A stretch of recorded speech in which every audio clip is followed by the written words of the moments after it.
اور اس کو راستے سے ہٹانے کی یا راستے پر لانے کی کوشش کرے تو کہتے ہیں قرآن کہتا ہے وہیں جا کو کاذبن فعلیہ کذبہ، اگر وہ جھوٹا ہے تو تم اسے چھوڑ دو، اس پر اس کے جھوٹ کا وبال ہے۔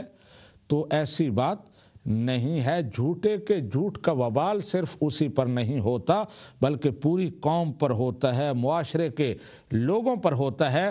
یہ بات جو ہے، یہ جو جملہ ہے یہاں اس کو سیاق و سباق میں دیکھیں کہ وہ آدمی بات کر رہا ہے خصوصی طور پر حضرت موسیٰ علیہ السلام کے حوالے سے، اسے یقین ہے کہ وہ سچے ہیں اور وہ ان کو بچانا چاہتا ہے، اس لیے کہہ رہا ہے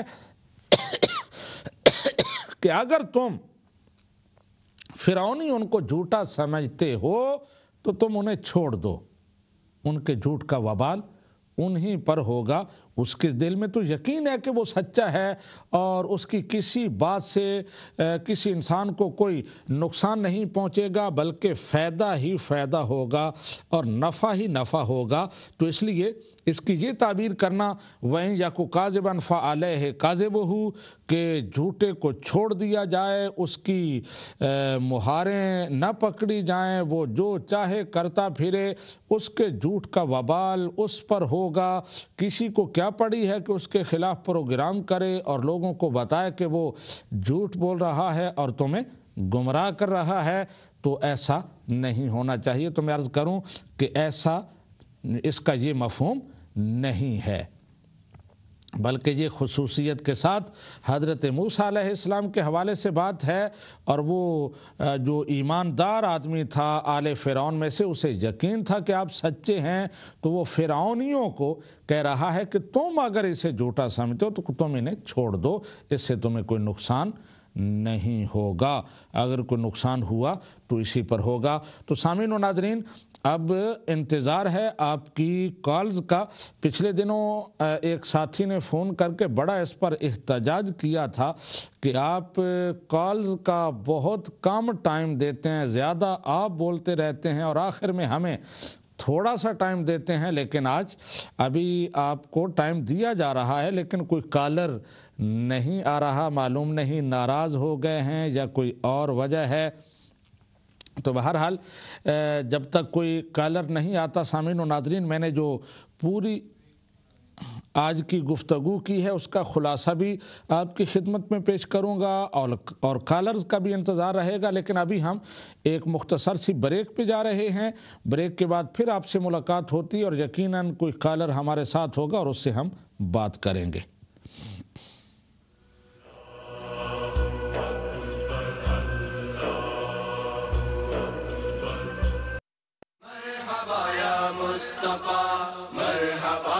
سب جھوم جھوم کر کہو سرکار آ گئے، سب جھوم جھوم کر کہو سرکار آ گئے، دونوں جگہ کے مالک و مختار آ گئے۔ مصطفیٰ مرحبا یا مصطفیٰ، مرحبا یا مصطفیٰ، مرحبا یا مصطفیٰ۔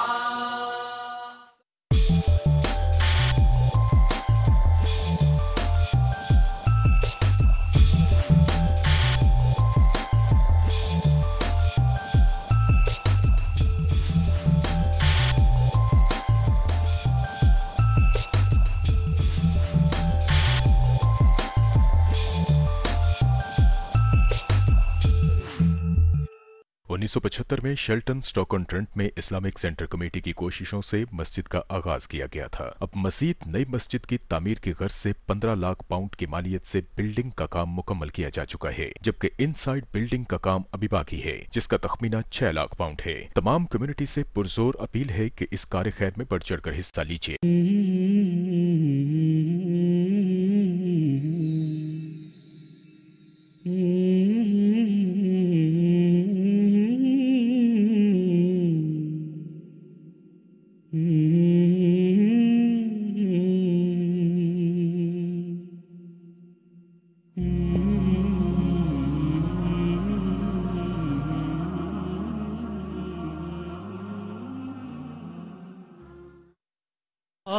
میلاد مصطفیٰ کانفرنس بتاریخ 19 فروری بروز اتوار شام 4 بجے بمقام Alhira education centre beechwood road Luton, زیر صدارت جگر گوشہ سلطان العارفین عالمی مبلغ اسلام صاحبزادہ پیر سلطان فیاض الحسن سروری قادری، زیب سجادہ آستانہ عالیہ حضرت سخی سلطان باہو رحمۃ اللہ علیہ، ثنا خوانان رسول صاحبزادہ سید طاہر عباس شاہ اور سید سبی الدین رحمانی۔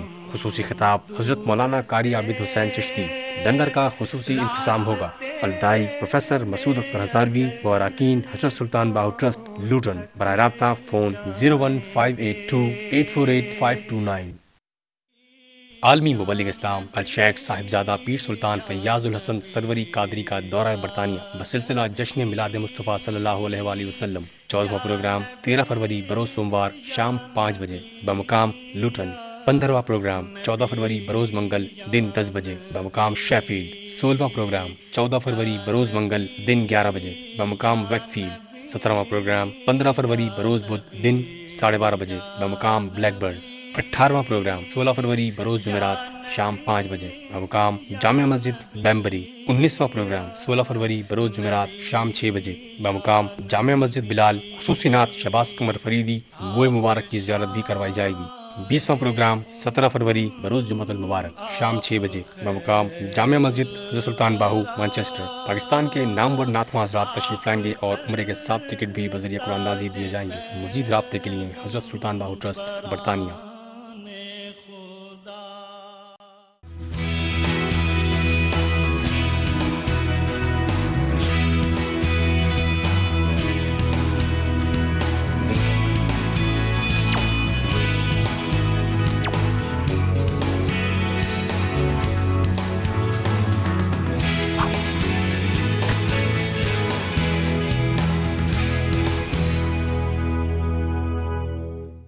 Islamic Help is proud to present 4 Miles for Smiles, a 4-mile walk around the Edgbaston Reservoir in Birmingham.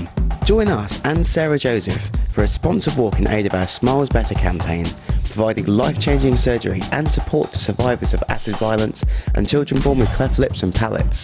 Register today for the walk and make a life-changing difference.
Allah Akbar Allah Akbar. Birmingham اور اس کے مضافات میں اذان عصر کا وقت ہوا چاہتا ہے۔ مرحبا یا مصطفیٰ، مرحبا یا مصطفیٰ، مرحبا یا مصطفیٰ۔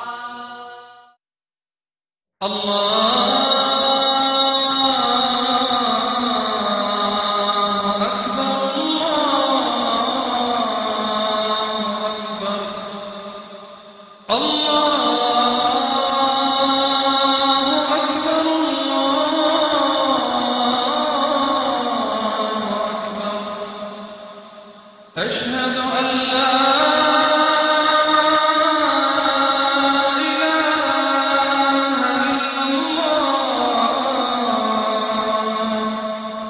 أشهد أن لا إله إلا الله أشهد أن محمدا رسول الله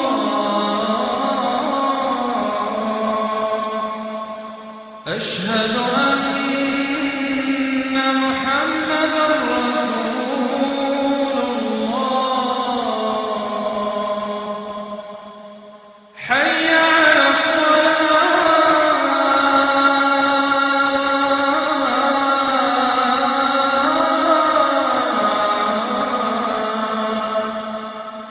حي على الصلاة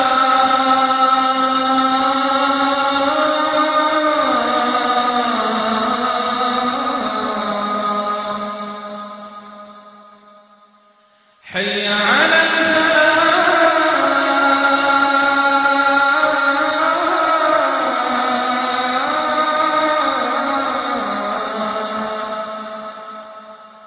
حي على الفلاح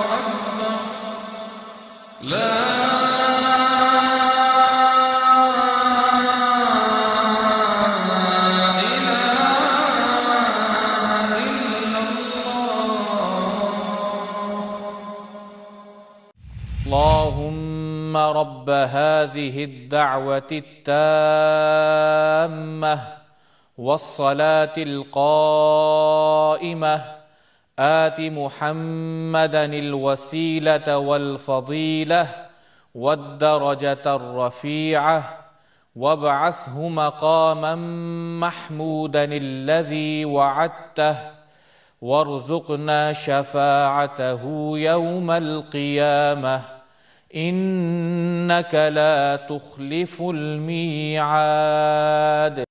اللهم صل على محمد وعلى آل محمد كما صليت على إبراهيم وعلى آل إبراهيم إنك حميد مجيد.